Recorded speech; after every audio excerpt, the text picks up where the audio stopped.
Tranquila, tranquila. Hola, ¿qué tal? Bueno, nada, estábamos aquí, en fin. Hablemos de temperatura y humedad. Los cambios de temperatura y humedad producen pequeños problemas en las ópticas. ¿Por qué?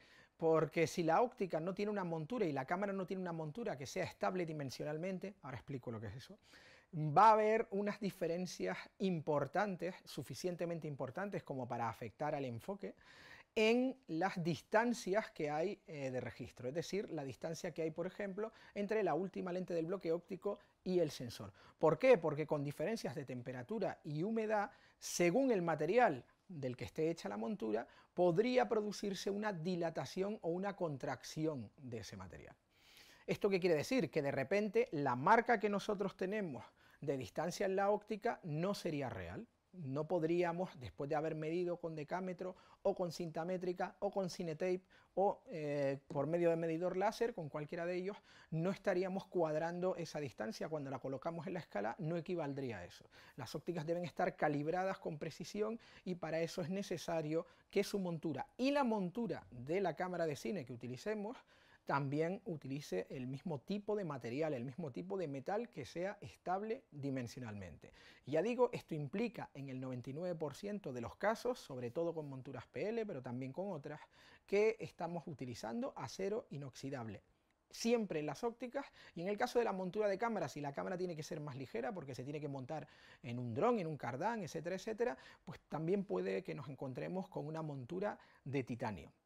No solo los metales tienen que ser estables dimensionalmente, sino que además todo lo que rodea a esos metales, el que está en contacto con esos metales, lo que viene inmediatamente detrás, tanto en la cámara como en la óptica, tienen que ser metales complementarios.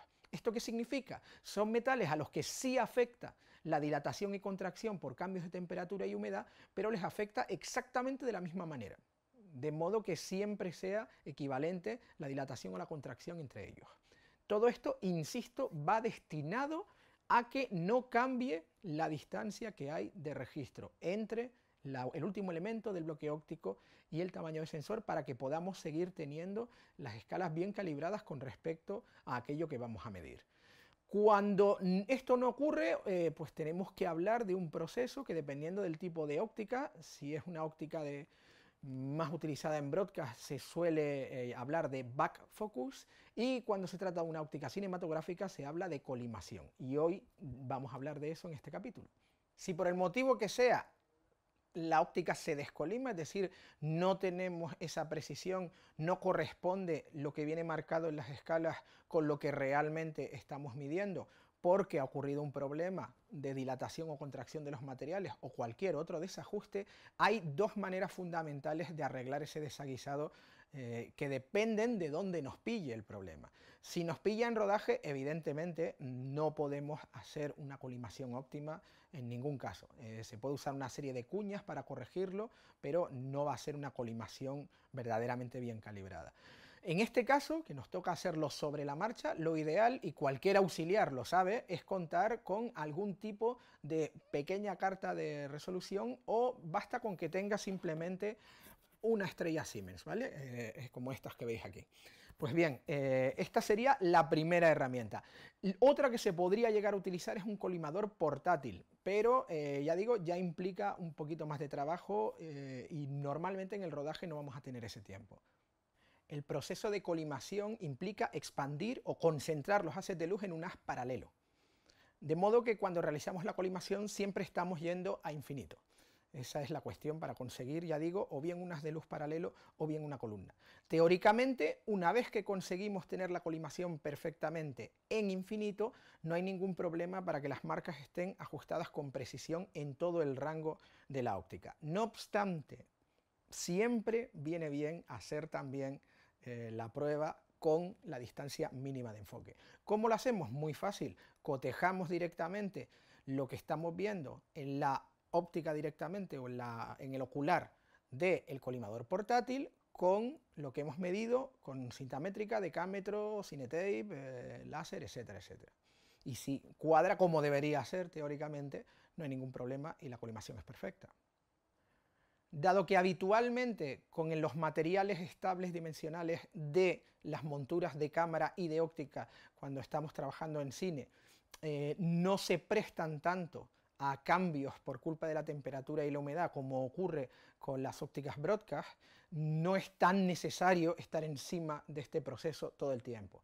Pero no está de más, no viene mal, por higiene mental, si queréis, o por protocolo, que al empezar cada jornada de rodaje se compruebe que todo está en su sitio y que de verdad las marcas corresponden realmente con lo que medimos. Tampoco está de más volver a hacer esa comprobación, aunque sea levemente, cada vez que hay cambios bruscos de temperatura y de humedad en las localizaciones de rodaje.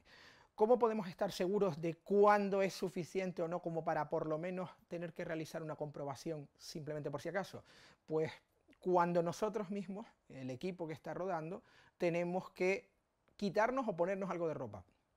Simplemente eso, debido a que hay un cambio de temperatura y humedad que supone eso. Entonces es una buena práctica tener esto presente.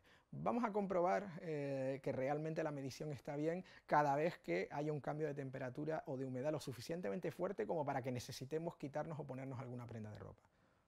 Con el auge de los sistemas de captación digital, los fabricantes de ópticas se encontraron con dos problemas que, si bien ya existían anteriormente, urgían más.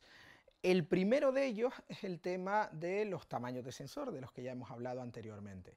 Pues bien, el problema es que, evidentemente, como todos los fabricantes tienen diferentes tamaños de sensor, aunque estén diciendo que todos son Super 35 o que todos son full frame, pues hay que tener en cuenta el verdadero círculo de imagen de la óptica y qué va a cubrir. Hay sensores de Super 35 milímetros que tienen casi 34 milímetros de diagonal. Y claro, esto no lo cubren todas las ópticas de Super 35 preexistentes, con lo cual era una cosa que había que diseñar de cero. Con las ópticas fijas realmente no es un problema acuciante porque la mayoría de ellas de todos modos eran capaces de cubrir eso. Pero con los zoom, diseños mucho más complejos que implican que el tamaño de la imagen cambia cuando vamos modificando y moviendo los elementos para cambiar la distancia focal, sí que puede suponer un verdadero problema si hay que cubrir full frame en según qué distancia o incluso si hay que cubrir solo Super 35 en algunos de los sensores de Super 35 más grandes. Es decir, ya no nos vale el tamaño estándar que había en Super 35 en película del negativo de 35 milímetros de 3 o 4 perforaciones. Estos estándares en realidad saltaron por la ventana en el momento en que cada fabricante de sensores, de superconductores, se dedicó a hacer el tamaño que le venía un poquito en gana y a llamarlo Super 35 de todos modos. Ese, como digo, era el primer problema añadido.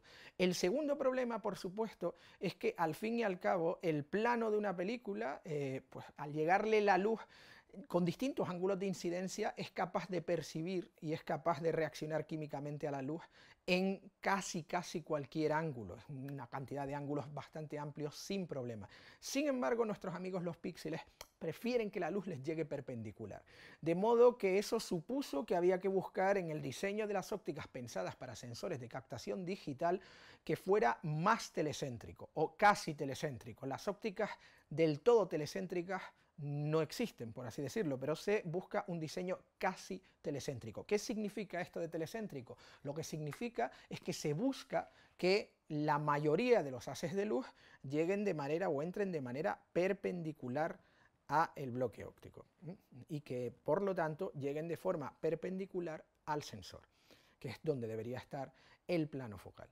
Pues bien, no resulta tan fácil realizar ópticas telecéntricas dependiendo además de los tamaños que hay que cubrir, más o menos tamaños, etcétera, etcétera. Y para conseguir esto es ideal que la distancia de registro sea más corta. Sin embargo, la montura PL tiene una distancia de registro bastante grande. Ese es el motivo por el cual es problemático realizar ópticas telecéntricas o casi telecéntricas con monturas con tanta distancia de registro. La montura PL tiene una distancia de registro de 54 milímetros. ¿Por qué tiene una distancia tan grande si sería mejor que fuera un poco más pequeña para conseguir que las ópticas fueran más telecéntricas? Pues por un motivo fundamental. La montura PL se inventó en el año 1982, cuando todas las cámaras eran de película y todas o casi todas tenían un visor reflex que dependía de un espejo y tenían un global shutter que tenía un espejo rotatorio y por lo tanto ocupaba un espacio. No se podía obviar ese espacio en la distancia de registro. Incluso si el negativo de 35 milímetros tenía una diagonal de apenas 24 milímetros, había que tener sin embargo todo ese espacio extra para poner, introducir dentro los espejos, etcétera, etcétera.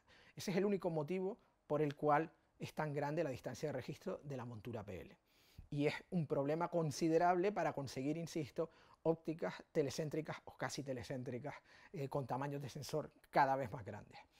¿Qué se ha hecho al respecto? Bueno, hay una serie de monturas nuevas. Algunas vienen de fotografía, que no tienen nada de nuevo porque vienen ya de finales de los 80, como la montura F de Canon, algunas como la montura SPL, que tienen por ejemplo las nuevas Panavision, que no es como la PV anterior, o la nueva LPL de Arri, tienen distancias de registro más cortas y muy parecidas o más cortas a la diagonal de su sensor. Por ejemplo, en la LPL, que tienen las Arri de full frame, un poquito más de full frame, de gran formato, por así decirlo, es 44,71 milímetros y la distancia de registro es de 44 milímetros, que es lo mismo, por ejemplo, que la distancia de registro de la montura EF. Pues bien, con esto, ¿qué se consigue? Se consigue poder diseñar ópticas telecéntricas, insisto, cuasi telecéntricas, y que por lo tanto haya menos problemas derivados de que el ángulo de incidencia de la luz no sea el correcto para llegar a los fotodiodos de cada píxel.